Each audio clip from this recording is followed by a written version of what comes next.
Hi, I'm Stacy Anderson, also known as the Supergene. Having lived in 9 cities across 3 continents and counting, Supergene Unleashed features people from around the world sharing their unfiltered versions of female empowerment. With a 20-year global career in digital marketing, operating as a leader and mentor, and now as a wife and mother of 3, I encourage you to unleash your own Supergene and become the most empowered version of yourself. Here's your advocate, ally, and confidant. I am ready to inspire you. Let's show the world what it's all about. Welcome back to another episode of Supergene Unleashed. Today, I'm joined by Abigail Langridge, who is a woman on a mission to give time back to women in leadership roles. As the creator of the Brain Dump Blueprint, she's known for working live in real time with high-achieving female executives who are ready to stop drowning in their to-do lists and finally take control. Abby doesn't just talk strategy, she's right there in the moment, helping women reclaim their clarity, confidence, and their calendars. So, if you've ever wished someone could swoop in and make it all manageable again, this is the conversation that you need to hear.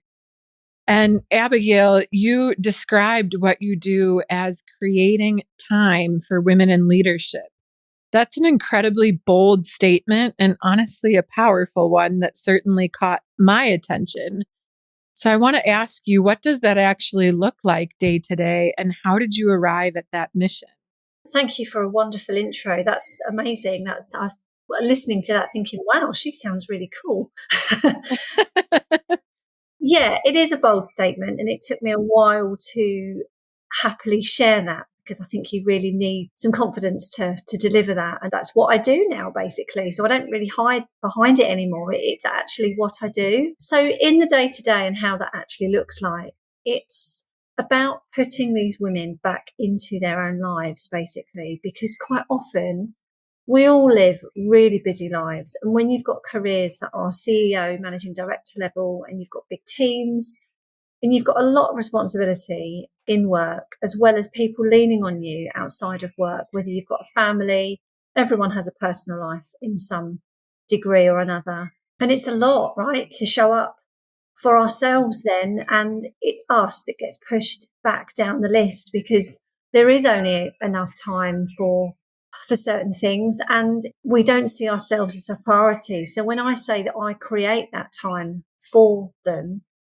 that's exactly what I do. So to give an example, it's about them sharing their diaries with me live. We work live, just as we are talking live right now.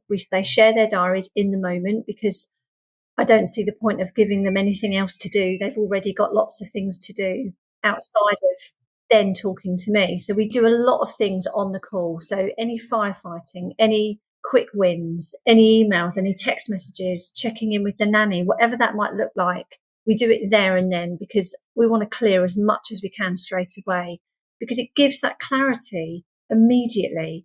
They share their diaries in real time, and it's about brutally prioritizing what needs to be done and what has to be done by the end of that day. Are you going to lose money? Are you going to lose a client? What's actually going to happen? A real serious life consequence if those things on your list don't get done. Things like delegation are pulled into the mix as well, because quite often, I'm sure we'll come to this, but just to quickly touch on it, a really common issue is that these women, and we'll suffer from this, we all want to do the stuff ourselves. So it's about brutally prioritizing to make sure that what they are doing is specifically what they should be doing for their zone of genius, for whatever their job, their business looks like.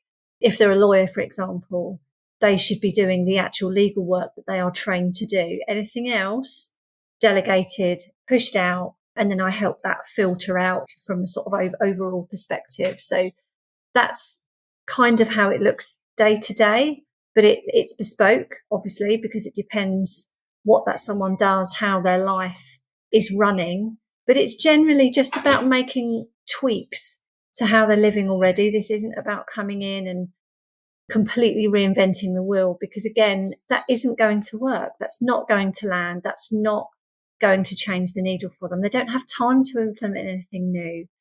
But working in real time creates that time for them, because not only are we doing stuff together and getting rid of all that quicker stuff, but we're looking at the diary, declining things. We're saying no to meetings that, again, doesn't require their specific mindset, skill set for. And even clawing back 15 minutes of a day, that's a couple of hours a week.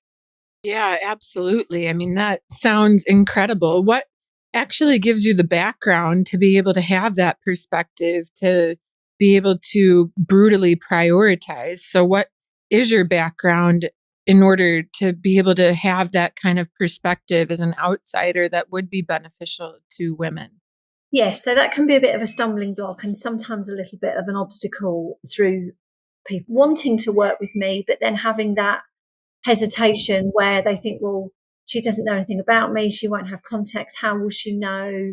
She's not going to make the right judgment call, that kind of thing. I mean, I do this alongside the client. It's not something that I go off and do on my own, but it's because I'm not in their life that I can give instant priority to things, because I don't have that working relationship with someone that you've always gone to a meeting with. I don't have that commitment to a project that you're delivering. But because I don't have those things, I can take a real objective view and say, okay, another example, you've got a project that's due in on Monday. You have not been able to write your summary report this week for one reason or another. What's actually going to happen if that report isn't delivered? And they will have to say, well, the company might lose millions of pounds because this report is actually having a knock-on effect for something else. So if it's something like that, we make the time. Something like that, other things get shifted. If it's really late, it should have been 2 weeks ago, I've just been stalling on it. Right. In that instance, all we're going to do is manage expectations. We're going to talk to the other person, have an honest conversation. This is where we're at with it. What part of the report can I send you today you can be getting on with? And in the background, I will then finish the rest of it by, and then you come to an agreement with a new deadline. So it's about just putting a real fresh perspective on things that they're really knee deep in, because they've got the working relationship, because the work is theirs. It's also personal. They're in the trenches. I'm not. I can see the importance. I can see the urgency. I can see the deadline, but I strip away the emotion because I'm not involved. I see it for literally the black and white, for what actually has to be done. And that's the incredible value for me now working live. And that's why it works. So as for my background and how I've kind of got here, I've organised women of this nature for well over 20 years, men too, but primarily women. And I resonate with these ladies because I am one. I have my own family. I'm running my own business. I've come out of a PA career within multinational law firms across, I worked in London for a good 10 years as a legal PA. And I've organised partners, senior associates, people of very different standing within the legal world for years. So I've learned to juggle a thousand plates in one go. And after doing it for such a long time, I got to the point where I was having to prioritize like this for them, because they would just let the deadlines just go by. They would let, things would just fall through the cracks because I was their gatekeeper. I was the one that picked up the pieces. So now, and which is why I stepped out of, one of the reasons I stepped out of my career was because I saw the need to then proactively up level that, to put their own lives back in. So to put their personal life back in as well as their career, because quite often someone's personal life isn't included. It's all about organising work, because apparently if work's organised, then your personal life just slots in. But it doesn't work like that. It's a real blend. And I really believe that actually, if you've got, I won't say balance because I don't believe in one, but if you've got your own version of that blend, right, and it always moves, there's never a perfect example of that because it changes depending on where you are in life. But if you've got something that's working for you, I absolutely put money on it, that you have something in your personal life in that as well, because then that elevates into your career. Yeah, I think the way that you've put it with having a blend rather than a balance is a really great analogy, especially fitting with today's climate and the way that work is transforming in the wake of AI. And we've never, communication and speaking to people and the pace of work at which we can get accomplished has never been this fast. And it's only going to hasten with AI, with greater automation and greater tools at our fingertips to support getting things done at a much more rapid pace. So I think blend is a really good way to put it, that the agility of your life is kind of flowing and moving, maybe like a little bit of a wave, Yeah, yeah. depending on what you've got going on. And I can see that you definitely have a substantial perspective to bring because you basically spent your whole career working as a PA. What actually made you focus specifically on women? I know you mentioned that you feel because you are a woman, you relate to them. But was there a moment or a turning point that really cemented this decision, knowing that you might kind of cut out a portion of your clients? Because truthfully, in some markets, for instance, men make up the majority of the executive leadership. So already that could kind of dwindle down your client pool. What really cemented that decision for you is saying, this is the way that I'm going to move forward with my business, and it's going to completely focus on. Yes, there has been a few moments actually that have gone towards firming that decision. And it's about the huge inequality of that, what you've just said, in terms of the C-suite execs being largely men. I think it's incredibly empowering that there are slowly becoming more women on boards and more women with careers in that dynamic. So I wanted to be the one that actually helped them open that door and had that sustainability longer term, because without, no one can do everything. I mean, I'm sure the odd guy possibly will claim to have that accolade, but I've never been one to say I can do everything. You know, we can have it all. We can. It's just at different stages. I believe that we can have it all, and you need to choose what can fall through the cracks. So for me to support these women so that they can have the career that most of them actually really enjoy, they've worked really incredibly hard to get to where they are, but to then sustain it is then actually then putting their health usually at risk. So to have the support of someone just working live, cutting through the noise, getting stuff done, making sure that actually only stuff that they is specifically for them on their plate, and then managing other things that filter out from there, including their own life. That for me is a really important piece in these women, like I say, gaining that sustainability to managing a life and that blend going forward, not just for them, but for their health, their family, and then for people coming up behind them, which I think plays in again with narrowing that gender gap, because I don't think us as women should wear that superwoman badge that still gets used so often, unfortunately. I think it should be very openly spread that, yes, you can be CEO of whatever organisation, but you know what? I've got a lot of support to help me do that. I think that's an incredible standing that I openly share. That's really what firmed up my decision to focus on the women, because things do fall on women's plate. I know there are many, many guys that wear the other hats and bring up their children and don't necessarily have a career, or they've stepped back, or it looks different in many ways. But unfortunately, the percentage is the other way. It does still fall on women's laps. So all of those things were all contributed as to why I focused on women. But I have actually just taken on a guy. So it isn't a completely, I won't take on guys, but for marketing reasons, I'm sure most of your listeners would agree that if you niche, it's far better for a business. And just by niching, you don't always negate anyone coming towards you, because the guy that I've taken on is incredible, and all of his pain points are exactly the same as the females that I work with. So, it should be a really long lasting working relationship. That's refreshing to hear. And definitely, I think as well, since you are a solopreneur, you have to be choosy with your audience and who you take on. And, one of the things that you mentioned about women with things falling on their shoulders, it is an unfortunate truth. And the data from many research studies continue to show us that women actually have to work 10 times harder than men to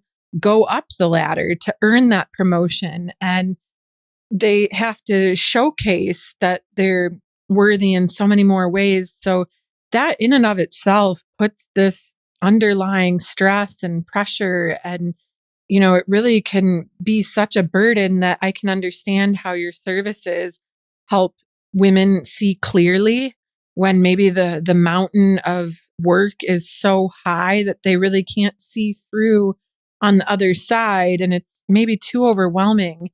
And one of the things that I love most about your approach is how hands on and real time it is. You mentioned earlier that you work real time, you work live, you don't want to waste any other time, and you're not trying to add an additional to do or an additional layer on what these women or people have to do. It's about instead doing it with them. You're basically becoming her or his partner in crime. Can you walk us through how a live session with you typically works? Is there any planning that goes into it, or do you typically show up to the session with your client and everything happens then and there, and they then divulge to you, for instance, what is on their mind or what to-dos they have to navigate through? So I show up after a time and I get to know what kind of job they're in, business they run, that kind of thing, and where their role is in the organisation, and get some context as to where they sit in their life. Then I show up with a bit of planning, and so we can hit the ground running, basically. But in the early days, like today, actually, with this guy, a great example, we're starting today, completely fresh. I've got a little bit of context because I've obviously spoken to him before, but today will be solely firefighting because at the moment he is in the trenches. He's got a handful of clients.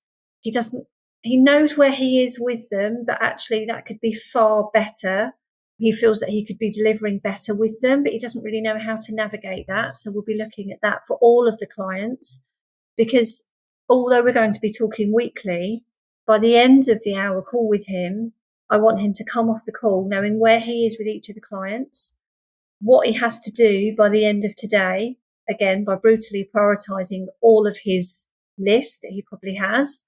So, and also by doing that, he's then going into next week with that clarity, with that freedom, so that he can use his time efficiently, productively, and spending time with his wife as well. He's got 2 young children, knowing that if he spends 5 days next week doing the school run, work is not going to compensate for that.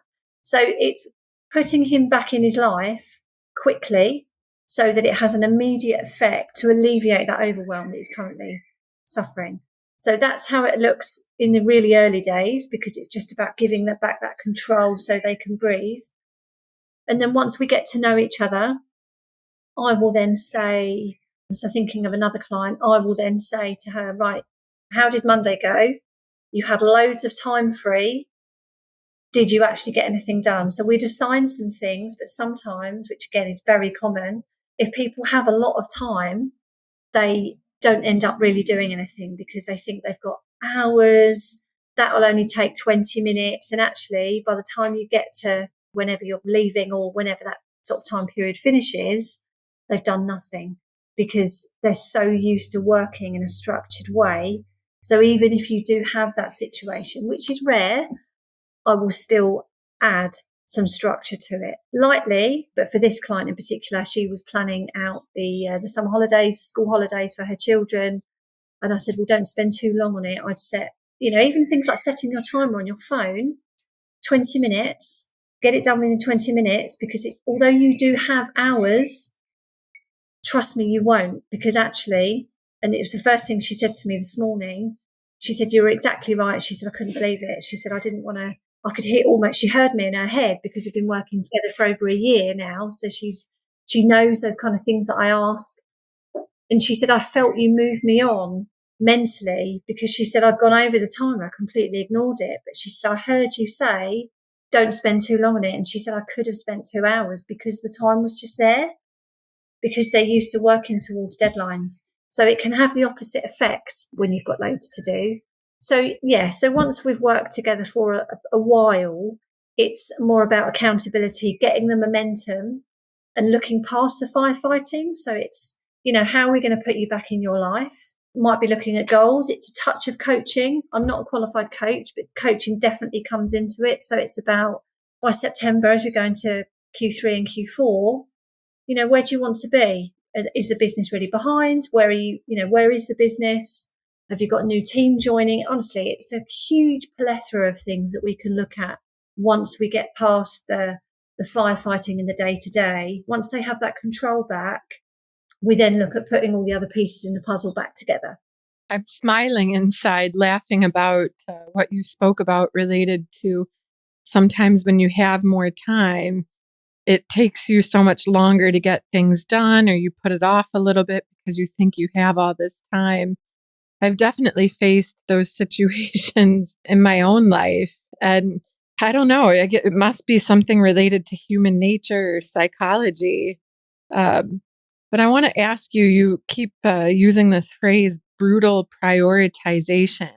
What are some examples of tasks women think are urgent, but you help them let go of? So have you been able to come up with any conclusive statements that, generally speaking, you've noticed that many women think something is super high priority, but from your perspective, they're really not. So this is the kind of task that you really help them let go of, because also earlier in the conversation, you talked about that a lot of people, and women in particular, want to do things themselves. It's a part of, I guess, having that control and in wanting to know that, I don't know, maybe it was done right, or knowing that it got done, generally speaking. So what have you helped people let go of? So with the example I would use is probably the working relationship. So in terms of everything being urgent and not knowing really where to start, and me using the term brutally prioritizing, is when a client might have been going to a meeting. It might be a board meeting. It might be something that really, really needs their presence, but actually something else they might have to leave the country. A client might be insisting on them coming to a pitch. Both of these things are really requiring them and them only. They can't send someone else. They really feel pulled. They need to be in both. How do they choose? So for me, it would be about working relationships. So the relationship they've got to this client with the pitch, if you don't go, are you going to lose them? Is your relationship that good with them that you could rearrange? Chances are it probably is. If they are absolutely insisting on you and the board meeting needs you more, it's stripping out that emotion. So the client themselves usually finds it quite hard to do that.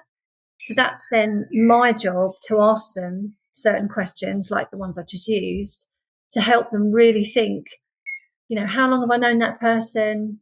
Would it be the end of the world if we put it back a week? Or what will happen if that pitch doesn't happen?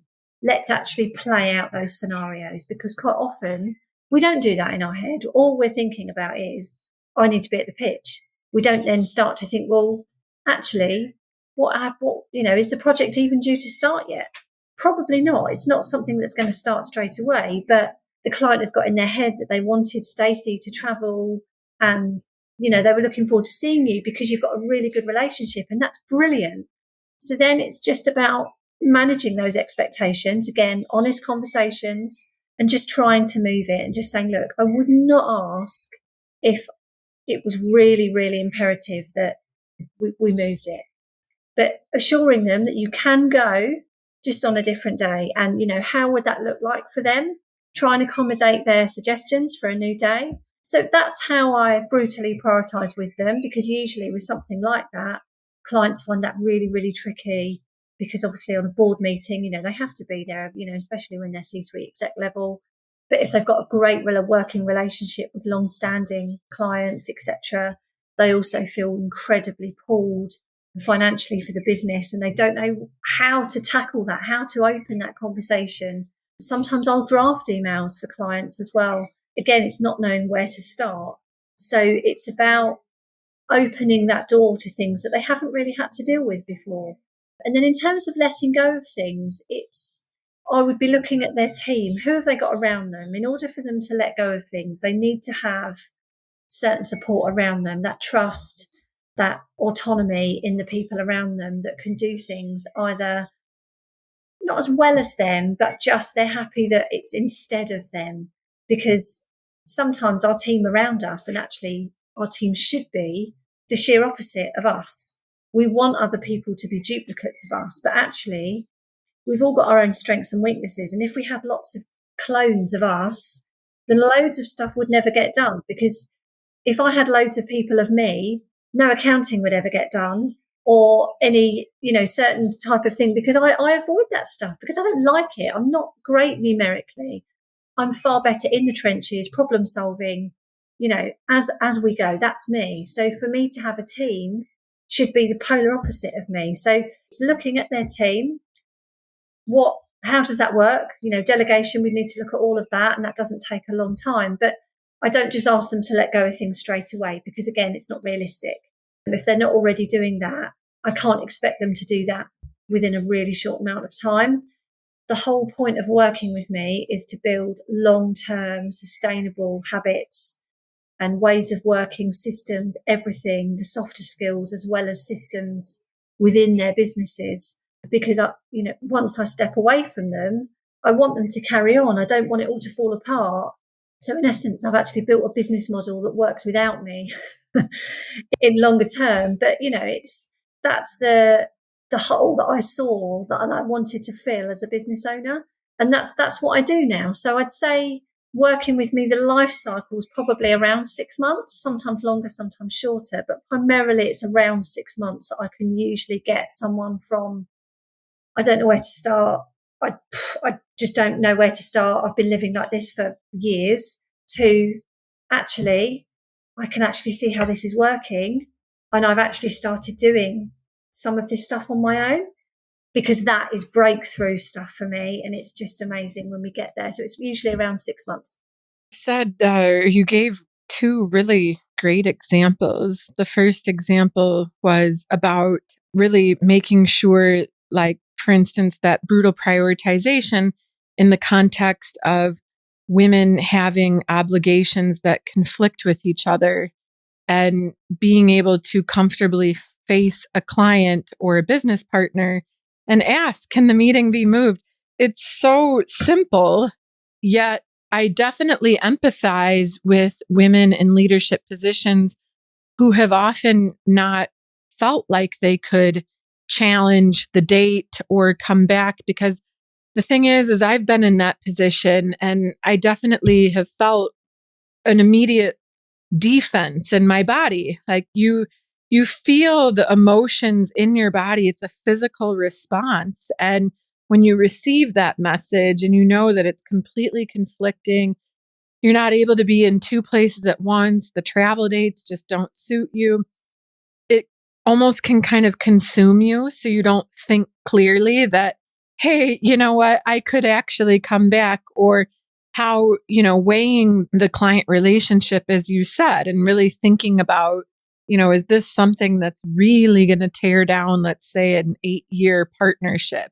And it probably won't. So I think that that's a really nice thing that you can offer as a third party in terms of being that neutral ground to strip people out of the emotional response that they have to that, and being able to face it in a tactical and practical manner.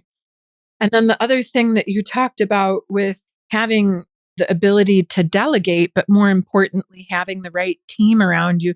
This is something that I have always embodied in my leadership philosophies. I have always wanted people around me that were even smarter than me, Yes. brought something different to the table, had a different perspective, because I wanted to understand, how does this person look at this situation? And I don't want it to be the same as me, because I want to have that diversity of input. But also when it comes to delegation, and I can certainly understand that you can't expect your client to just immediately delegate if that's something that they haven't been doing, because delegation hinges on trust. And trust is something that you have to build over time and have that confidence that you can relinquish control. And what this is all really culminating to is a lot of the mental load that goes into being an executive, and the mental load of the decision making, the emotions that you feel, the pressure, all of the invisible stuff that many people don't see. They see usually on the exterior a confident executive who is articulate and seems to always have their shit together. But on the inside, what you're really uncovering is that actually many of these people face these invisible barriers and things that weigh us down, and especially ones that aren't even on the calendar. They live in our heads.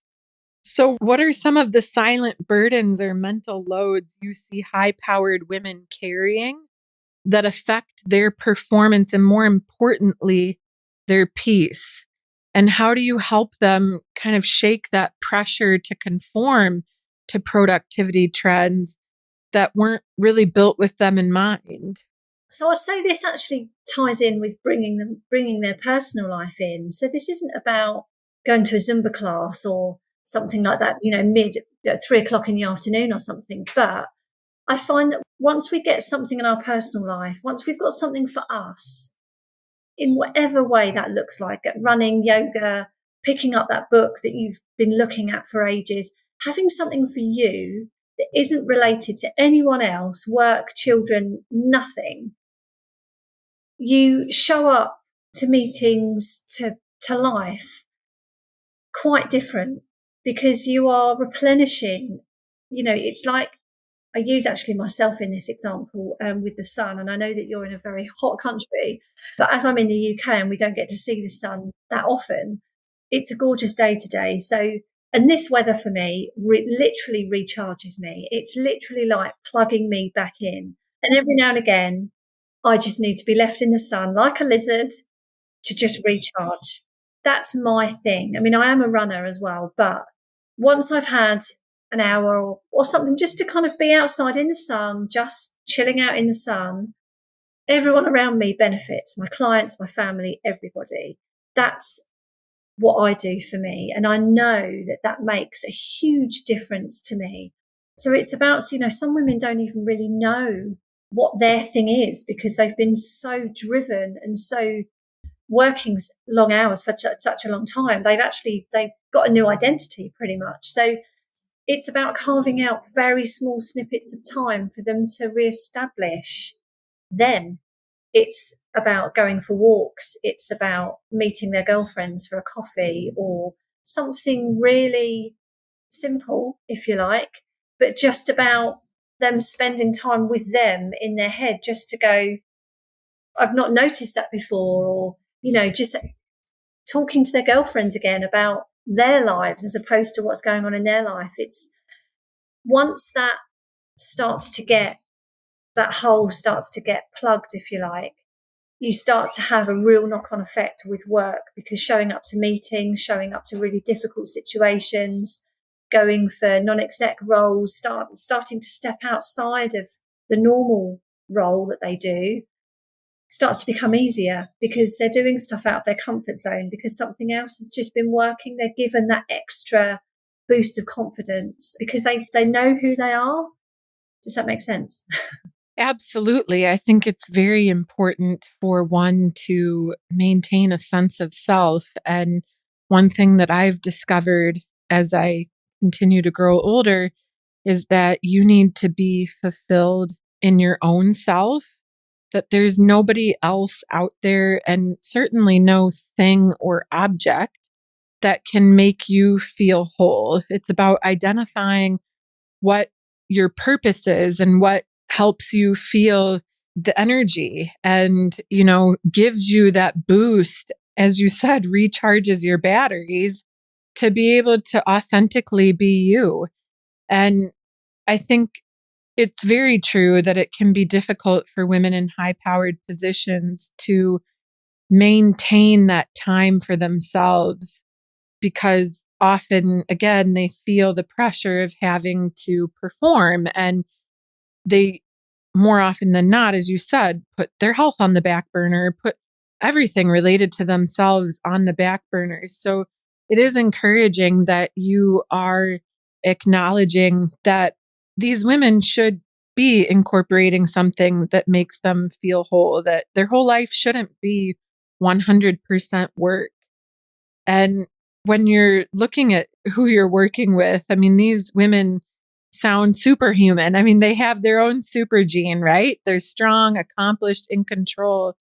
But what have you learned about the emotional toll behind that facade? They're no different. They're women. They're still, sometimes they're still reliving trauma from their childhood. They're still, they might have gone through a messy divorce or something, and they're still putting on that facade, like you say, in the meeting room, they're still showing up as their best selves, but actually inside they are still the youngster that just wants to kind of just have a break, but they're so used to just showing up, being the robot.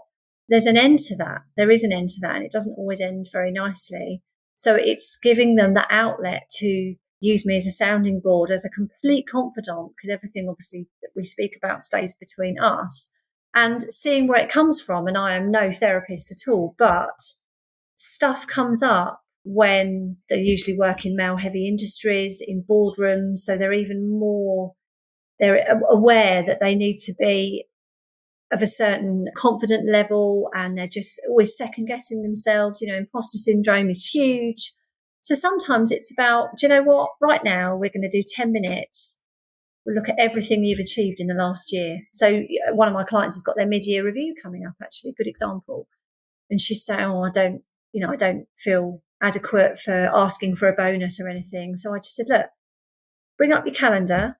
Let's go through everything that you've achieved, all the clients that you've brought on for this massive organisation. We're going to write them all down. And we wrote them all down, and she was blown away actually at how much she'd achieved in this previous 6 months. So it's just about the basic stuff that we know you have to feel that you need to show up like that, but actually, where's that coming from? Because that isn't in your job specification, because you need to show up. That's completely made up. So it's about plugging in, restoring those batteries from a professional side, and reminding them that they got this role. No one else does this role. They physically do that. No one else is showing up and they're sort of pretending that they're doing the work. They are completely capable. They've held this role down for X amount of years. So sometimes it's just a reality check, because I think sometimes they're so used to second guessing themselves in their head that you get a constant cycle going around, that I just pattern interrupt, that I can hear what's in their head, and that we throw evidence at it. Okay, so if you think that you aren't worthy of being in this role, all right, let's look at the evidence. Where have you come from? What's your background? What makes you, I don't obviously job interview them, but I challenge them on it. I become their voices in real life. So I'll say all the stuff that they're going through mentally out loud, and say, all right, well, if you don't think you're worthy, tell me how you are, and sort of not have that kind of almost comedic back and forth. And they start to sort of say, well, no, I am. And well, why? Why have you said that? Why did you go for the role? What evidence have you got? And they start to actually prove to me, which is obviously themselves, because I'm playing out their head in real life. And then eventually it's quite a funny exchange, because I'll just say, well, look, you've just proved to yourself.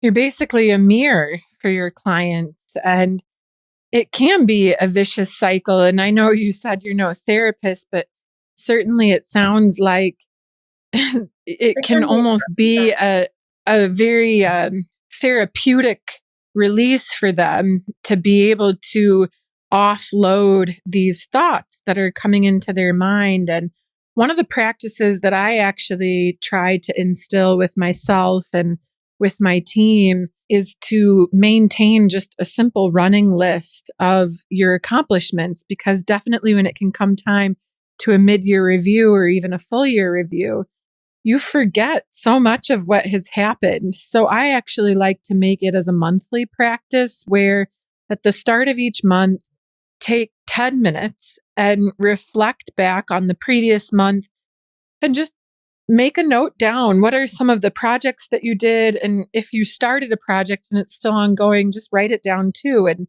see if the next month, if it closes out or what the outcome was.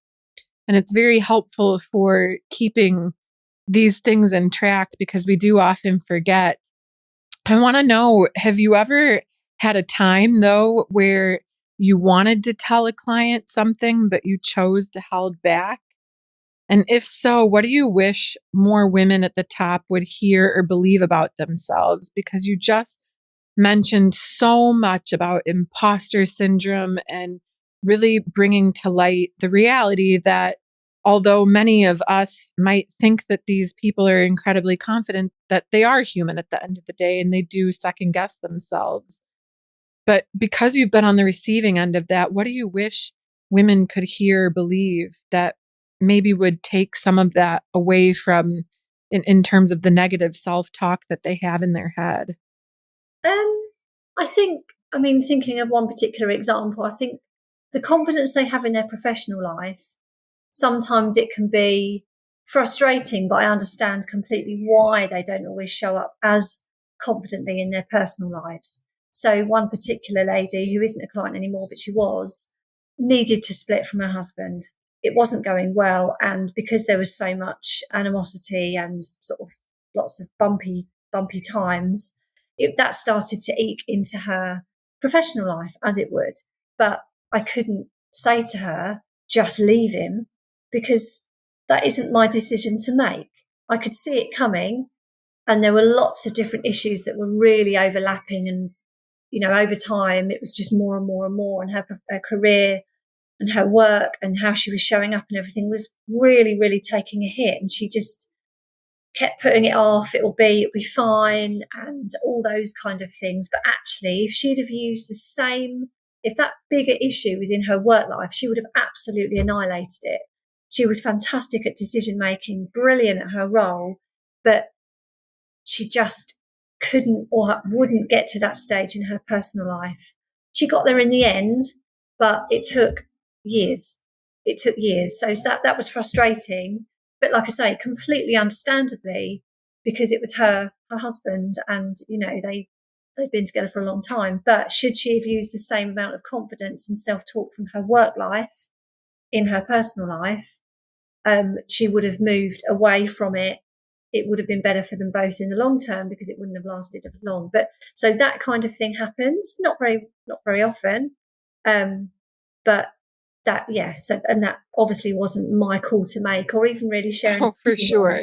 Yeah. So a bit of a tricky I can understand that you know, you couldn't come and say, leave your husband, although the writing was on the wall and it was clear as day to you. And this is honestly probably one of those situations where her emotions and the longevity and the history of that relationship, and, you know, oftentimes in a relationship, when you're in it, it can be so hard to see that it's not right for you or that you should make a split. And yet your friends or the people around you that know you best can very clearly see it. But it's so true that if you are the one in that relationship, until you can see it for yourself, Yeah. you can't walk away. Absolutely. Because you don't have that, you know, assurance and confidence. You're almost too scared to succumb to the reality that it is time to walk away. So that's definitely a tricky situation to navigate. And for sure, I applaud you that, you know, you didn't butt in, but it's interesting to see, you know, what you talked about where she was so confident, and had this kind of situation been present in her work life, she would have been brutally honest and able to disseminate the situation. But when it came to her personal life, it was more difficult.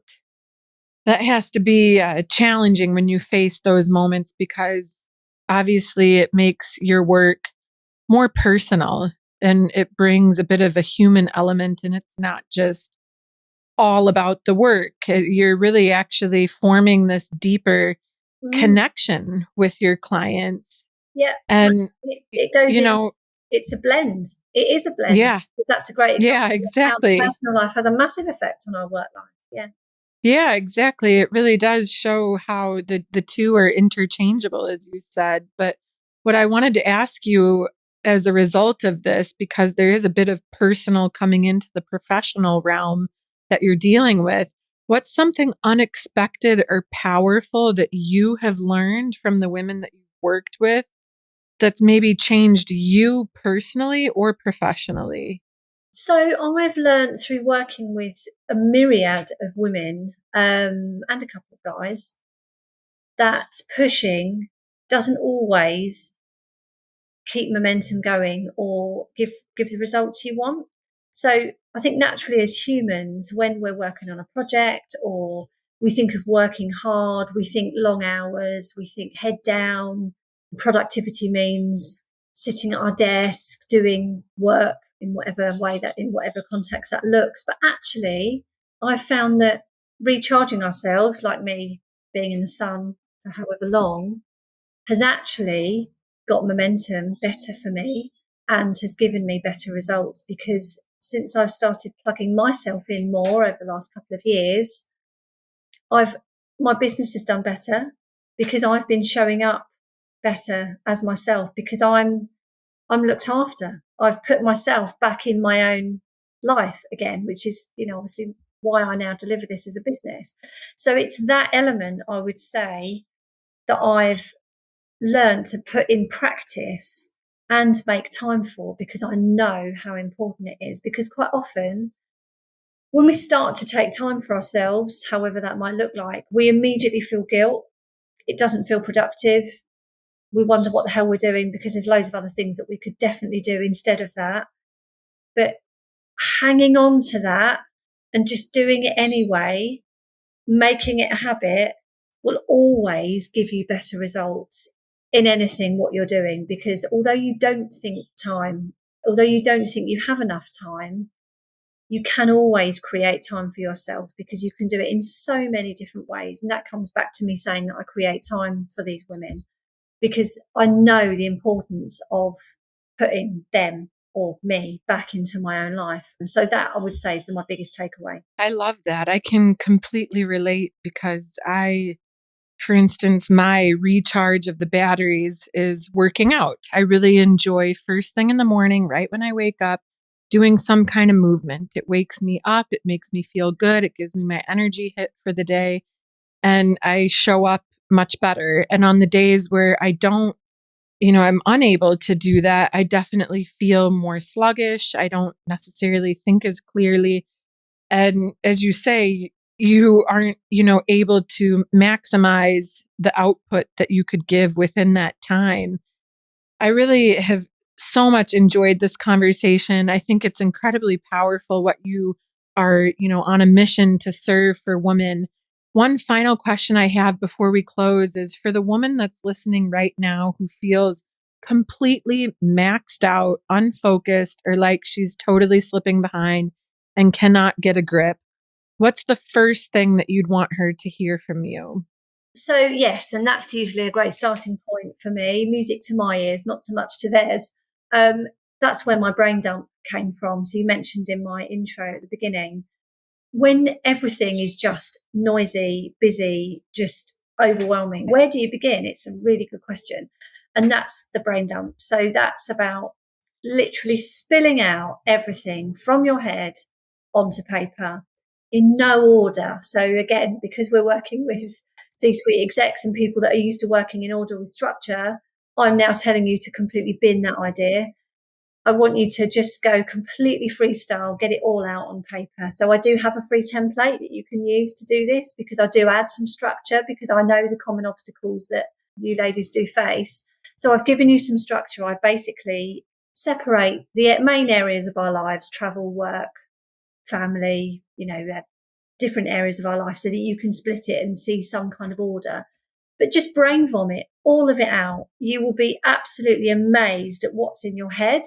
It will be even longer than you think. And it may even add to the overwhelm then, because you then see the huge amount of stuff that's in your head. But I guarantee at least a quarter of it will just be noise, will just be stuff that we just carry around in our head, conversations with our husband that have just been playing on repeat for, the last couple of weeks, that actually is done. We don't need to carry that around anymore. So it's a little bit like journaling, if anyone's done journaling before, because again, something I've learned, I've done a lot more research into time management, very traditional time management and how the brain works and those things around it.